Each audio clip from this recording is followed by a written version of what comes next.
Hurricane Irma is lining up right for Florida?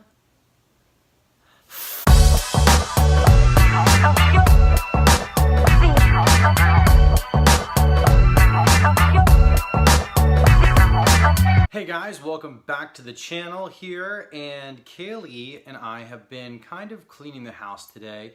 She helped out as much as she possibly could on her boot and crutches. And then all out of the blue, she looks at me and says, hey, Irma's path has changed and it's pointed right for Florida. Now behind me, I have several different kind of paths and models of what they got going on. Mind you, I am a native Floridian. I've lived here my entire life. Kaylee and I were both born and raised on Florida soil. So we have seen our fair share of some massive hurricanes. Charlie and all that, we were here. We watched it. Trees fall on cars. It was terrifying. But we had hurricane parties and they were a lot of fun. Anyways, besides all of that, I wanted to run through a little bit of what I'm seeing here and kind of give you guys an update here from Florida on what Irma could do. Okay, so this is Irma right now, and she is a big beast. I think she's coming in at like a category 4, and it's actually really well organized. There's some outer bands that you can see here that are really good, but the actual circle itself is really tight, and the inner eye is really perfect. I mean, take a look at that. That thing is right on point. So as for a meteorologist probably standpoint, I bet they're really excited to see such a beautiful storm looking, you know, so well organized.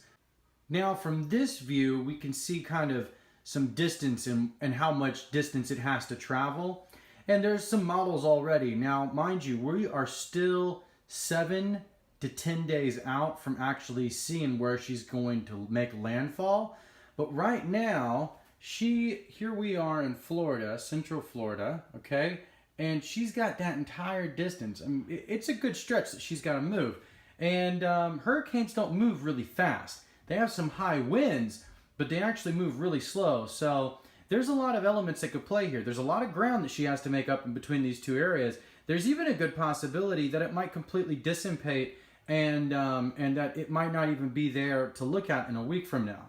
All those possibilities still play a part. I've even seen hurricanes make it all the way to the coast. Everybody freak out. There be an evacuation of the state of Florida, and then it go, nope, never mind, and turn around and go the other direction. I've even seen one go all the way to the coast and go like this, and whop, slap right into us again. So I've seen all kinds of different elements. Right now, I feel pretty confident that it's safe to say that no one really knows where she's going to go. What we got going on here, from Tuesday, 8 a.m., 140 miles an hour, moving, gaining up a little bit of speed come Wednesday. Thursday, you got 140 miles an hour, and 130. Now, this is the islands and the Caribbean, and a lot of elements in this area. They're used to getting slapped pretty hard. But 145 miles an hour can really do some damage. It can take a tree and rip it right out of the ground. And usually these are ballpark figures. If it's saying 145, we could be getting gusts of 145. We could be getting gusts of 180 sometimes at that point. It's really hard to tell until we see these. These models are just kind of to let this area know that, hey, look, you're going to deal with severe flooding. You're going to deal with a lot of electrical problems. There's going to be things going on, and it is a possibility. But there's still even models that say that it is going to head straight up for New York and kind of make landfall on the northern states and not even affect this the Florida or even the Caribbean area. So we'll have to see by Wednesday or Thursday of this week, which would be September 6th or 7th, and really see where she's going to be at in a couple more days. Now, this is the only thing that really scared me, because we get this down here in Florida a lot. We get this hurricane warning or tropical storm warning or anything like that. This is what kind of freaked me out. Okay, this model here is showing us where Irma is, and it's showing us where we got Puerto Rico and moving across. Now they're saying that, hey, look, it's got this little dip going on right here, which is now changing some of the further projections. Originally, she was shooting up this way, and the projections were saying more like Georgia landfall, and then we had some more projections that said it was going to catch a current right here, and basically just shoot up the coast and do some major destruction as it flies up. And then we had some conspiracy, people online saying that it was going to hit New York City on 9/11. Which is kind of tied to like Nibiru and ancient aliens and everything like that. So I think they're just trying to ride that whole entire hoax right now. I don't feel like it's going to actually head north.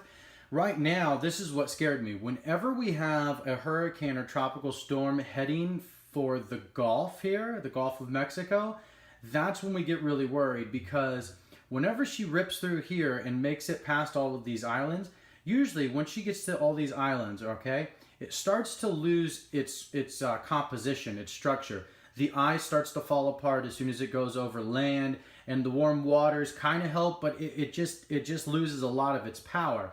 Now, as soon as it makes it into the Gulf here, that warm water is where we can see the hurricane really get mean and aggressive with all that warm water.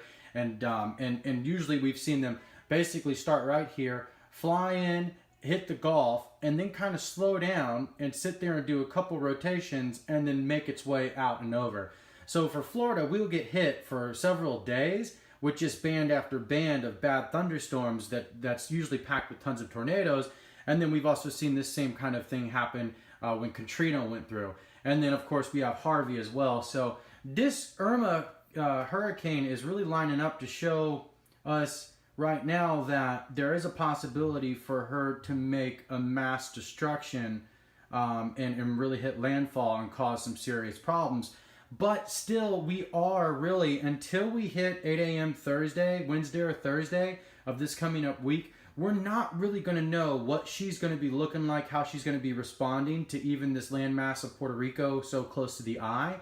If the eye is traveling right along this line, it might just fall apart, and all of this hype about Irma coming to Florida or anything like that might just dissolve and not even be anything other than just a huge hype that everyone's talking about. Today I went up and got some bottles of water just to make sure, because usually when the hurricane gets within a couple days of landfall, even if it isn't going to make landfall and it just goes the other direction, all of our water supplies get bought up pretty quickly. Last year when we had the hurricane, pallets of water was gone in like a day from Walmart, so it turned into a pretty chaotic issue. So today I went out and got me some cases of water, just some hurricane supplies, so that way we're relevant and up to date on what's going on. But for right now, it's not really pressing an issue of like, hey, we need to be, boarding up the house or anything, or getting sandbags. We're not there yet. But we are within, a week's time of, if it is coming our way, it will be here in 1 week.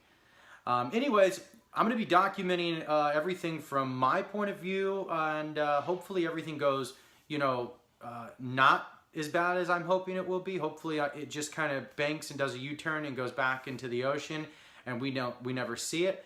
But there is that possibility that Irma could make landfall, and in any case, I'll be documenting it along the way. I always find storms and hurricanes always really fascinated me. So I hope you guys enjoyed this video. Don't forget to subscribe and smash the like button, and we will see you next time, YouTube. See you.